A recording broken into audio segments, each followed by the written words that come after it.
దీన్ని press meet పెట్టడం గల కారణము ఒక పోలీసుల మీద నేనున్న ల్యాండ్ ఓనర్స్ అంటున్నారు, ల్యాండ్ ఓనర్ కాదు, వాళ్ళ మీద సిపిఐ మురళి గారు పెంచలయ్యే వ్యక్తుల మీదండి.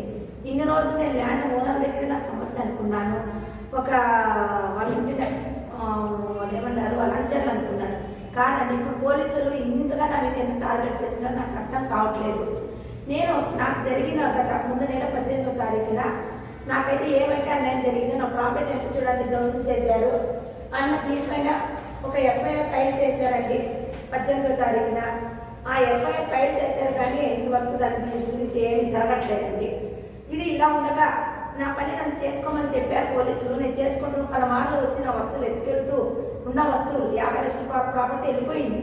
ఇంకా ఉన్న వస్తువులు ఉన్నాయి, దాన్ని రిపేర్ చేసుకుంటూ నేను ఏడ్చుకుంటూ బాధపడుకుంటూ ఆ పని నేను చేసుకుంటుంటే అక్కడికి వచ్చి మళ్ళీ కొడుతున్నారు.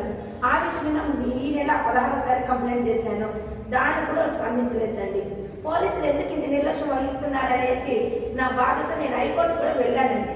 హైకోర్టు నాదేమైనా తప్పు ఉంటే ఎట్లా యాక్సెప్ట్ చేస్తుందని నా కేసుని అదొకటి గుర్తించండి. వాళ్ళకి ఏమో రెప్యుటేషన్ ఏదో వచ్చింది, అది ఏమేసారు నాకు చదువుకోలేదండి, క్లాస్ చదువుకు నాకు తెలియదు. నా ఆవేదన అంతా ఎందుకు ఇలా జరుగుతుంది, ల్యాండ్ అనేసి ప్రతి చోట అలిగేషన్ చేసినాడు పోలీసులు, ల్యాండ్ కబ్జా చేశారు అంటున్నారు. ఎక్కడైనా ఒక అంకణ ల్యాండ్ నా బిడ్డల పైన నా పైన ఎక్కడైనా ఉందంటే చెప్పండి, మీ కాళ్ళకి దూరి సెల్యూట్ చేసేసి నేను కేసు వాపస్ తీసుకుంటాను. ఇది తప్పు అనేసి నేను నిరూపిస్తాను. నేను చెప్తున్న అలిగేషన్ అంతా నా ప్రాపర్టీ పోయిందయ్యా బాబు, నా ప్రాపర్టీ ధ్వంసం చేశారు, నన్ను కొట్టారు అన్నది నా కేసు. మీరు మాట్లాడితే ల్యాండ్ కబ్జా ఎక్కడ చేశాను? ఇక్కడ ల్యాండ్ కబ్జా మీకు తెలుసా? మీరు ఒక డిఎస్పీగా ఉండి మీరు నారాయణపల్లిలోని సీఎం గారిని కలిసేదానికి వస్తే మీరు ఎందుకు ఆపుతున్నారు? మీ తప్పేమీ లేకపోతే అందరు ప్రజలతో సమానంగా నన్ను కూడా ఎందుకు కలవనివ్వలేదు? ఆయన బాధలో ఉన్నాడని నాకు కూడా తెలుసండి, ఆయన బాధలో ఉన్నాడనే విషయము. బాధలో ఉన్నాయనేసి నా సమస్య చెప్పడానికి వెళ్ళలేదు.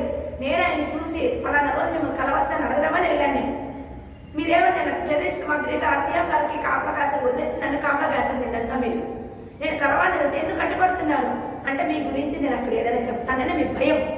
మీ ఏ తప్పు లేకపోతే ఎందుకు ఇలా?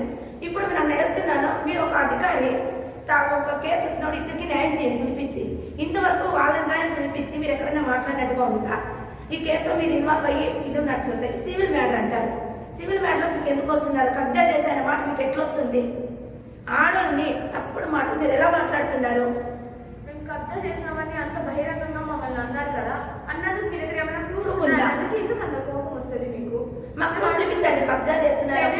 టెనెంట్ ఖాళీ చేయడం లేదు, లీజ్ అగ్రిమెంట్ అయిపోయింది అంటే దానికి ఒక ప్రొసీజర్ ఉంది. మీరు కోర్టుని ఆశ్రయించి ఇది మాదయ్య ల్యాండ్, టెనెంట్ ఖాళీ చేయడం లేదు, దయచేసి మమ్మల్ని ఖాళీ చేయించండి అని అడిగితే కోర్టు ఎందుకు ఖాళీ చేయించదు? మీరు ఎందుకు ఆ ప్రొసీజర్ ద్వారా వెళ్ళలేదు? వెళ్ళకుండా అంటే వీళ్ళు ఇండైరెక్ట్ గా చెప్తున్నారు, మీరు రెంట్ కట్టకపోతే టెనెంట్ ఏమైనా దౌర్జన్యంగా ప్రవర్తించి అక్కడే ఉంటామంటే మీరు కొట్టేయండి, దౌర్జన్యం చేయండి అని చెప్పచ్చా? ఇంకొకటి నాకైతే వాళ్ళకి ఎందుకు అంత సపోర్ట్ చేస్తున్నారు నాకు అర్థం కాలేదండి. సిఐ గారు కావచ్చు, డిఎస్పీ గారు కావచ్చు, ఎస్పీ గారు కావచ్చు, ఏ విషయం నన్ను అడగకుండా వాళ్ళు పిలిపించుకుని నువ్వు రెంట్ కట్టలే, నువ్వు ల్యాండ్ ఖాళీ చేయదు. మీకు తెలుసా అండి నేను రెంట్ కట్టలేదని? మీరు వచ్చి నేను రెంట్ చూసారా? నేను ఖాళీ చేయలేదనే విషయం మీకు తెలుసా? నా కేసు అంతా ఏమిది, నా ప్రాపర్టీ ధ్వంసం చేశారు, నన్ను కొట్టారనేది. ఎక్కడన్నా కానీ ల్యాండ్ నాదని చెప్పినా నిరూపించండి.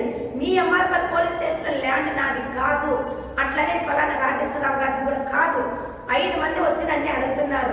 ఒక కొచ్చి శేషగిరిరావు నాదంటున్నారు, అధిరామ్జీ మఠములు నాదంటున్నారు, సరోజిని దేవలు నాదంటున్నారు, సుబ్రహ్మణ్యం రెడ్డి నాదంటున్నారు, సిపిఎం మురళి పెంచలే నాదంటున్నారు. ఎవరు కట్టాలండి రెంట్? నేను ఎవరు కట్టమంటారు? ఒక ఆడదాన్ని వచ్చేసి ఇంతగా హింసిస్తుంటే ఎవరు కట్టమంటారు రెంట్? ఈ అలాగే ఇంత బాధపడుతూ నేను పోలీస్ కంప్లైంట్ ఇచ్చేదానికి ఎక్కడైనా న్యాయం జరుగుతుంది, పోలీసులు కంప్లైంట్ ఇచ్చేదానికి యువత ప్రజలు ఎవరైనా పోలీసుల దగ్గర అన్యాయం జరుగుతుంటే నేను ఎక్కడ అడగమంటాను? అందుకని ఈ రాష్ట్రానికి సీఎం గారు చంద్రబాబు నాయుడు గారు కలిసి నా బాధ చెప్పుకున్నామని పోతే నన్ను కలవని లేదండి. కలెక్టర్ గారు చెప్తామని వెళ్తే కూడా నన్ను కలవని లేదండి. మీరు అడగొచ్చు ఎందుకమ్మా అడ్డగిస్తున్నారని. నన్ను కలవని లేదనేదాన్ని నిదర్శనము నేను జరిగిన నారావారిపల్లిలో ఉంది సంఘటనేనండి. ఆయన దగ్గరికి అది ఆపినప్పుడు ఒక కలెక్టర్ గారి దగ్గరికి ఎందుకు ఆపుతారండి? రౌడీలను రౌండప్ చేస్తున్నారండి, ఇంటి దగ్గరికి పోకూడదని బెదిరిస్తున్నారు. నా కూతురికి ఇద్దరు క్లాసు సరిగ్గా పోవట్లేదండి. మీ కూతురు వెళ్తుంది కదా చూసుకుంటామంటే ఏ తల్లికైనా భయం వేస్తుందా లేదండి? దీని మీదుగా ఎంక్వైరీ చేసి ఇప్పటికీ చెప్తున్నాను ప్రెస్ మీట్ లో, భూమి నాది, నా ల్యాండ్ నాది కాదు, నా ప్రాపర్టీ ₹1 కోటి పైబడి నష్టం పోయినాను, ధ్వంసం చేశారు. నా ప్రాపర్టీ ఎలా ఉండదు నాకు అలా అప్పగించి నాకు ఇస్తే నాకు పని చేసుకునే అవకాశం కల్పిస్తే ల్యాండ్ ఓనర్ ఎవరో ఎంక్వైరీ చేసి కోర్టు కానీ పోలీసులు కానీ కలెక్టర్ గారు కానీ ఎంఆర్ఓ కానీ అది ల్యాండ్ ఎవరు అన్నది చెప్తే ఆ ల్యాండ్ ఒకళ్ళు నుంచి ఖాళీ చేయమ్మా అంటే చేస్తా, లేదంటే రెంట్ మీకే ఇస్తానంటే ఉంటా, లేదంటే ఈ రోజు నుంచి నేను కోర్టులో పెడతాను. కోర్టు ఎవరిదైతే వాళ్ళు కట్టుకొని ల్యాండ్ ఎక్కడ నాది కాదు, నా ప్రాపర్టీ నాకు అప్పగించాలా. దయచేసి భూ సమస్య కాదు, దయచేసి చెప్తున్న భూ సమస్య అని కేసుని తప్పుదావ పట్టించకండి. ఇది ఒక ఆడదాన్ని కొట్టారు, ప్రాపర్టీని ధ్వంసం చేసే దౌర్జన్యం. సిపిఐలో పనిచేసే వాళ్ళు, సిపిఐ మొత్తాన్ని నేను తప్పు పట్టట్లేదండి, సిపిఐలో పనిచేసే కొంతమంది నెంబర్ని వాళ్ళు వాళ్ళ దగ్గర వీళ్ళ దగ్గర మాట్లాడుకుని ఇట్లా పనులు చేస్తున్నారు. భూ కబ్జా అంటారు దీన్ని. వేరే వాళ్ళ దౌర్జన్యం చేస్తే పోలీసుల దగ్గరికి వెళ్తాం, పోలీసుల దౌర్జన్యం చేస్తే ఒక ఆడ వెళ్ళాలి. నన్ను మమ్మల్ని కాళ్ళు ఈడ్చి పడేస్తారు. దయచేసి మమ్మల్ని కలవని పోలీస్ స్టేషన్ ముందు బట్టలు కొట్టారని చెప్పాను. అయినా కూడా ఇంతవరకు ఎఫ్ఐఆర్ కట్టాలని పేపర్ ఎఫ్ఐఆర్ ఇవ్వడం కావాలి. దీని మీద నిజమైన ఎంక్వైరీ కావాలి, దీని మీద యాక్షన్ తీసుకోవాలి, దీని గురించి మాట్లాడే వాళ్ళు కావాలి. ఎవరు మాట్లాడతారంటే మాట్లాడేదంటే ఇంకా అందరికంటే గొప్పవాడు సీఎం గారే. అంతకుమించి దీని గురించి ఎవరు మాట్లాడలేదు, పోలీసులు ఎవరు ఎదిరించలేరు కదండి. ఎదిరించారంటే మమ్మల్ని కూడా కేసులో ఎక్కిస్తారండి. అందుకనేసి నా భర్తని నా కొడుకును కూడా మాళ్ళు ఎక్కి ఇంట్లో కూర్చోబెట్టానండి. వాళ్ళు కూడా ఇరికిస్తాం, మమ్మల్ని కూడా ఇరికించే వాళ్ళు మేము లేడీస్ అయిపోయినాం. కానీ భయమేనండి మాకు ఏమి ఇరికిస్తారని. దయచేసి చంద్రబాబు నాయుడు సీఎం గారికి నేను అసలు చేతులు వేడుకుంటున్నాను, నా కుటుంబాన్ని రక్షించండి, నన్ను పోలీసుల వల్ల రక్షించండి, అలాగే కొంతమంది రౌడీల వల్ల కూడా రక్షించండి. ఆడదాని గురించి మీరు మాట్లాడడమే కాదండి, మీ దగ్గర ప్రతి ఒక్కరు రాలేరండి, ప్రతి ఒక్కరు ఏ ఆడదాన్ని మీ గురించి కలవలేదు.